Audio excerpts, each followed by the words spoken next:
The following video contains sensitive content from the Wildflower Workshop addressing domestic violence. Viewer discretion is advised, as the workshop includes discussions about various forms of violence and their impacts. The purpose of this content is to raise awareness, educate, and support those affected by domestic violence. I want to talk about domestic violence. If you take a look at this, what is domestic abuse? If you look at the first one, most people think the only form of abuse is physical. If you ask somebody if they got abused, they're like, oh, I would never let a man hit me. And I'll be like, have he cheated on you? You in an abusive relationship. I just spit it out. And not so I can make them feel bad, but sometimes. When they come at me, especially when I was younger, and they would just come at me like, oh, you must this, and the favorite thing they would say, because I got 9 kids, you must didn't have cable. I said I did. I had HBO, right? I would hate when they do that. It's like, leave me, stop being so judgmental. Leave me alone. But when you think about that, if people say, I've never been abused, but if you've been in a relationship and your partner cheated on you, that's abuse. If you're in a relationship where one person is managing the money and you have no access, that's financial abuse. They're in control of all resources. Although in some relationships, certain people are more responsible with money. How many of you are the financial person, good with money for the house? Okay, so probably most of us in the house handle the money, but my husband knows, he puts it in there, he knows where it is. I'm not being abusive, I'm not spending it wrong or any of those things. But in some relationships, that's what happened, right? Everybody been raising their hand, you got money? Yeah. Oh, look, no, I don't have no money. You will. Okay. Controlling behavior, checking your phone. Want to know where your location is. You don't have to give nobody your location. Cut that out. Give me your location. I'm like, why? Now I have children now. They like, Mom, you old, did something happen? Baby, you speak for yourself. I tell them ain't nothing old but my clothes. Like, Mama, wait. So think about it. There may be some people in your life you want to know where they are, but in a relationship, if you're comfortable with it, that's fine.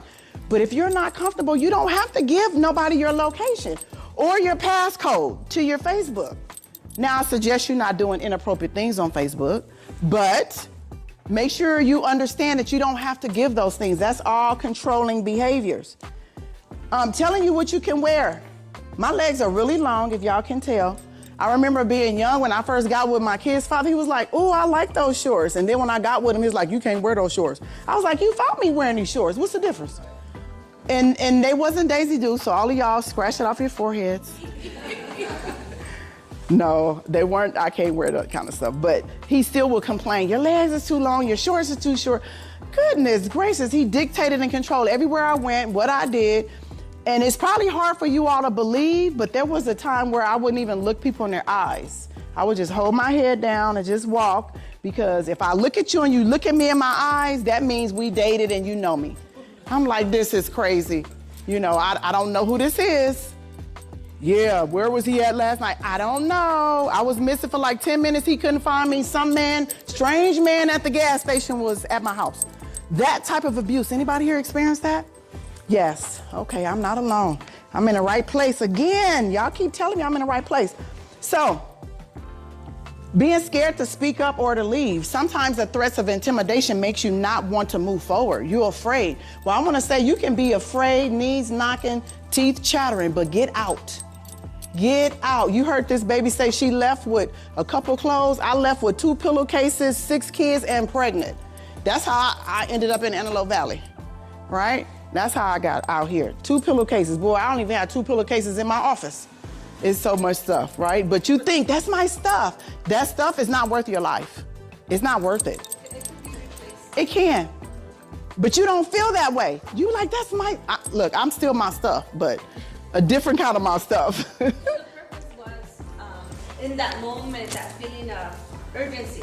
You have to go, so you're disregarding completely what's yours, the history, you're just like, I don't want it anymore. Let's go. Definitely. The next 2 I want to do, focus on spiritual beliefs. So my abuser was Catholic and I was raised Baptist.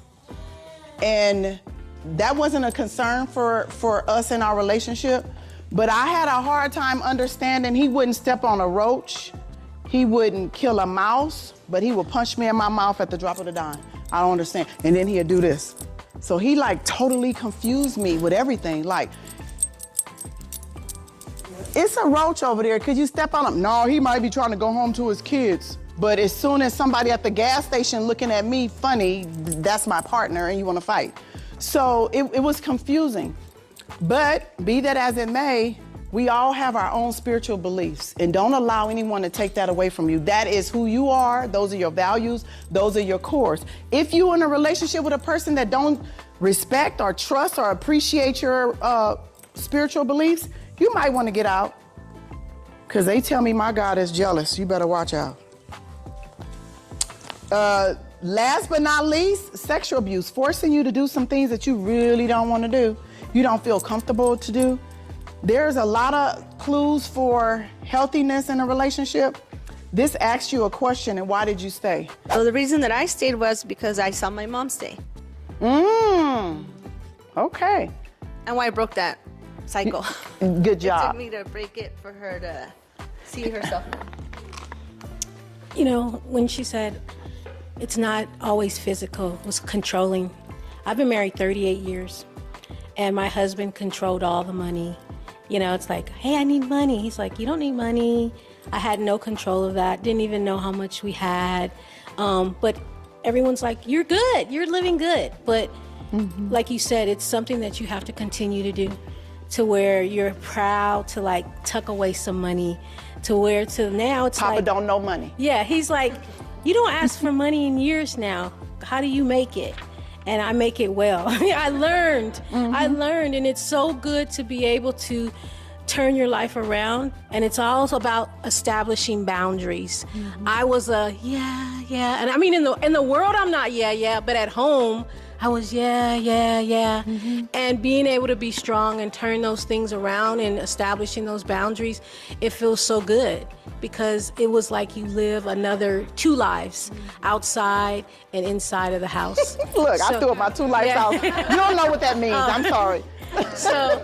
So I say that to say that, you know, you can turn relationships around as well. You know, that's something that they grow up with and thinking that's being controlling. My husband's from a family of 9. I'm an only child. So it's very, very different worlds, you know, but I think, like you said, having your village, having support, establishing boundaries, all of this is like great. Like, we're going to be posting some of this just to people to make awareness, you know, to know where you're in toxic relationships and narcissistic relationships too. That's a tongue twister. Yeah. Just say he bad. What made me stay was me being afraid of not having anything like financial abuse. I didn't even know it was financial abuse until you brought it up. What made me stay was the narrative of delusion and my children. What made me stay was financial abuse and the fear of tearing apart my family. Just keeping our family together and not being ridiculed for being from a broken home. But it's broken. It's been broken. I think the main one was for financial abuse, for sure. Last but not least. The big one for me was isolation. The house that we had was in Hesperia. My family lives out here, his family lives down below, so I was in the center, essentially in the center by myself. So I was doing everything. He put everything on me while he was living his best life, spending the money he was making, and then me at home with the kids. So I stayed because I thought he would eventually get over it and be the guy that I wanted him to be. And so There's no build a man. no. Yeah, so delusion too. Delusion. All right. Well, thank you all for having us.